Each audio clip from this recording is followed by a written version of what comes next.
জি। বাগানে গেছিলাম। আমাদের এই বাগানটার নাম হচ্ছে বড় বাগান। এখানে গিয়ে ঘড়াম করে একটা কাঁঠাল পেড়ে ফেললাম গাছ মালিকের সামনেই। এই যে পিছনে দেখছেন লাল জামা পরিহিত লোকটি গাছ মালিক। আমরা ওর সামনে পড়েই কাঁঠালটি খাওয়া শুরু করলাম ২ ভাই। এই যে ওর নাম আমিনুল, আমার নাম আব্দুল মুমিন।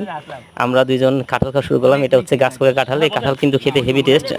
এই যে আমার ক্যামেরাম্যান আছে। আমার পিছনে বাগানে গেছিলাম। আমাদের এই বাগানটার নাম হচ্ছে বড় বাগান। এখানে গিয়ে ঘড়াম করে একটা কাঁঠাল পেড়ে ফেললাম গাছ মালিকের সামনেই। এই যে পিছনে দেখছেন লাল জামা পরিহিত লোকটি গাছ মালিক। আমরা ওর সামনে পড়েই কাঁঠালটি খাওয়া শুরু করলাম ২ ভাই। এই যে ওর নাম আমিনুল, আমার নাম আব্দুল মুমিন। আমরা ২ জন কাঁঠাল খাওয়া শুরু করলাম। এটা হচ্ছে গাছ পাকা কাঁঠাল। এই কাঁঠাল কিন্তু খেতে হেভি টেস্ট। এই যে আমার ক্যামেরাম্যান আছে।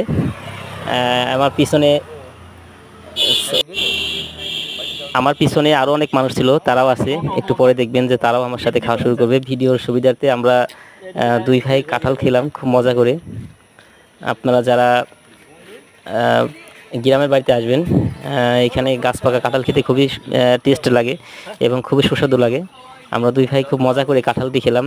আপনারা যদি আমার ভিডিওটি ভালো লেগে থাকে অবশ্যই একটা লাইক এবং একটা সাবস্ক্রাইব করবেন এবং পাশে থাকার চেষ্টা করবেন এবং পাশে থাকা বেল আইকনটি বাজিয়ে দেবেন যাতে আমার পিছনে আরো অনেক মানুষ আছে, তারাও কাঁঠাল খাওয়া আমাদের দেখছিল। আমরা ২ ভাই কিন্তু সেই কাঁঠাল খেলাম মজা